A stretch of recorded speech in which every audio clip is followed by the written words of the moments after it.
नमस्कार दोस्तों।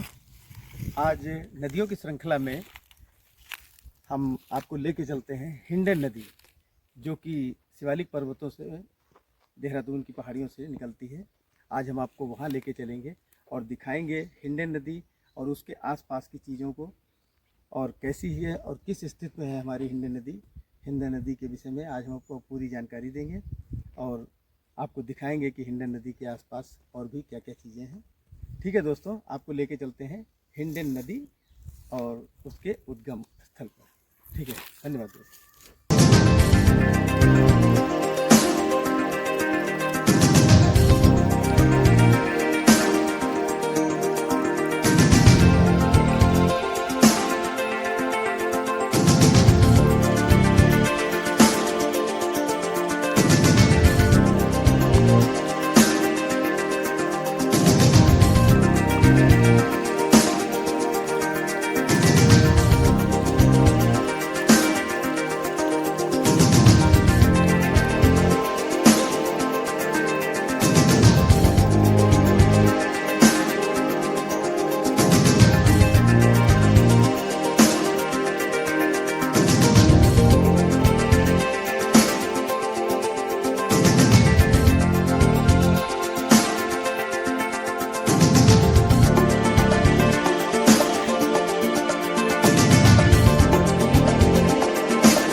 नमस्कार दोस्तों, एक बार फिर हमारे YouTube channel diary of Mars में आपका स्वागत है। आज हम बात करेंगे हिंडन नदी, जो कि शिवालिक की पहाड़ियों से शाकंभरी रेंज से निकलती है। इस नदी की विशेषता ये है कि ये पूर्ण रूप से वर्षा आश्रित नदी है। दोस्तों, नदी के छोटी या बड़ी होने से फ़र्क नहीं पड़ता। ये जब भी अपने अस्तित्व में आती हैं, न जाने कितने जानवरों की प्यास बुझाती हैं, काफ़ी लोगों को रोजी रोजगार के नए अवसर प्रदान करती है। अपना कार्य एक माँ की तरह भरण पोषण करती रहती है, मगर इंसान इसके प्रति कोई ध्यान नहीं देता। कहीं कहीं तो पूरी तरीके से गंदी और दूषित हो चुकी है। एसपीजीपी के मुताबिक गंगा बेसिन के सबसे प्रदूषित भागों में से एक है। हम अपने चैनल के माध्यम से आपसे निवेदन करेंगे कि इनकी साफ सफाई का ध्यान रखें। और आपको आज मिलवाते हैं शाकंभरी रेंज के चौकी इंचार्ज मिस्टर नईम से। नमस्कार sir, Manoj Gupta, diary of Mars है। सर, हम लोग एक डॉक्यूमेंट्री टाइप के सीरियल बनाते रहते हैं, जिसमें नदियों के उद्गम को लेकर के, और ये तो आप जानते ही हैं कि नदियाँ जीवनदायिनी हैं, मानव समाज के लिए कितनी हैं। तो आज इसी नदियों की श्रृंखला में हम आए थे हिंडन नदी के बारे में। चूँकि हिंडन नदी के बारे में कुछ विशेष जानकारी हमको मिल नहीं पा रही नेट के हिसाब से, तो सर एक रेंजर साहब ने कहा था कि मतलब चौकी पे आपसे मुलाकात कर लें। तो सर कुछ बताइए कि हिंडन नदी के बारे में कितनी जानकारी है और कहाँ से ये सर पहले तो मैं आपको सर ये बताता हूँ कि हम लोग जिस लोकेशन पे बैठे हुए जी ये हमारा पूरा का पूरा शिवालिक वन प्रभाग पड़ता है। जी यूपी का एक ग्रीनरी लेवल के सबसे टॉपेस्ट फॉरेस्ट एरिया आता है। जी और शिवालिक को हमारा पूरा 3 डिवीज़न में डिवाइड है। इधर अभी आप उधर से आए शाकुंभर रेंज से, जी ये हमारा मोहन रेंज है। एक और रेंज हमारा पड़ता है बादशाह बाग रेंज। जी जो मोहन रेंज है वो आपका हिंडन नदी इसी रेंज के अंतर्गत पड़ती है। अभी हम लोग जहाँ बैठे कालू वाला वन चौकी है, बन चुकी यहाँ मैं चौकी इंचार्ज हूँ। जी और ये हमारे क्षेत्र में आते भी हमसे 1 किलोमीटर के आसपास में हिंडन नदी आती है। जी तो ये ठीक आपने कि जो पूरी सभ्यता दिखती है वो इन्हीं पर दिखती है। तो हम लोग भी इस चीज़ को ना पूरा फोकस करते हैं कि जितना भी ज़्यादा हमारी तरफ से हो सके नदियों को नदियों के जरिए से फॉरेस्ट को बचाया जा सके। जी हम लोग हर साल प्लांटेशन वगैरह भी करते हैं। जी तो कोशिश करते हैं कि नदी के लेफ्ट राइट ही रहे, जी तो नमी वगैरह रहती है हमारा। उससे क्या होता है, नदी के किनारे ग्रीनरी बनेगी तो उससे भी नदी को एक स्टेबिलिटी मिल जाती है।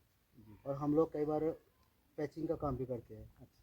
सॉइल कंजर्वेशन को लेकर भी हम लोग नदी को बचाने का पूरा कोशिश करते हैं। यही अभी हम लोग चलेंगे मौका मुआयने पे, तो यही पर हिंडन नदी हमारी यहीं से निकल के जाती है और आगे फिर ये अपना गाजियाबाद दिल्ली तक यही जगह जा रही है। सर जैसे कि आप लोग गवर्नमेंट जॉब में हैं और इस रेंज में फॉरेस्ट की रेंज में ये नदियाँ आपके अंडर में आती हैं, तो क्या पब्लिक को एजुकेट करने के लिए कभी कोई ऐसा कोई कार्यक्रम या हाँ, हम प्रोग्राम लोग आप लोग बिल्कुल करते रहते बिल्कुल हैं? बिल्कुल हम लोग समय समय पर हमारा फिक्स होता है। जी पूरा साल में हर साल हम छोटी छोटी गोष्ठियाँ करते हैं। अच्छा जैसे हमारे अभी कालू वाले ये वन टोंगा स्कूल है। जी जी ये गांव के जो टोंगा लोग गांव के लोग हैं, ये हमारा टोंगा विलेज है, इसकी इन्हीं के लोग हमारे स्कूल में पढ़ते हैं। इसी स्कूल को भी हम लोग मैनेज करते हैं। तो इन्हीं के लिए ऐसे हम जगह जगह अलग अलग चौक पे हर सीजनल ऐसी छोटी छोटी गोष्ठियाँ करते हैं। गाँव वालों को आपस में बुलाकर बैठा करके चलिए फॉरेस्ट और नदी दोनों को लेकर करते रहते हैं। चलिए चलिए बहुत सर अच्छा लगा आपसे मिलकर के। अब हम हिंडन नदी के उद्गम पे चलते हैं, ठीक है सर? ओके। नमस्कार दोस्तों, जैसा कि आप देख रहे हैं कि ये हमारी हिंडन नदी है, जो कि ये वर्षा के ऊपर पूरी तरीके से डिपेंड रहती है। बारिश में इसमें पानी खूब रहता है और बारिश के अभाव में यहाँ पे पानी की कमी रहती है। लेकिन ये जो हिंडन नदी हमारी हिंडन नदी का जो उद्गम स्थल है वो ये दूर सामने की पहाड़ियों से रिस करके पानी इसमें आता है और आ करके इसी में पूरी तरीके से लवरेज होकर के बारिश में ये बहती रहती है। दोस्तों, आज का हमारा जो प्रोग्राम हिंडन नदी का था वो हमने आपको दिखाया कि हिंडन नदी कहाँ से निकलती है और हिंडन नदी से कितने फ़ायदे और कितने वो हैं, उन सब के विषय में आपको विस्तृत रूप से बताएंगे। मिलते हैं दोस्तों इसी वीडियो में, नेक्स्ट वीडियो में, ठीक है?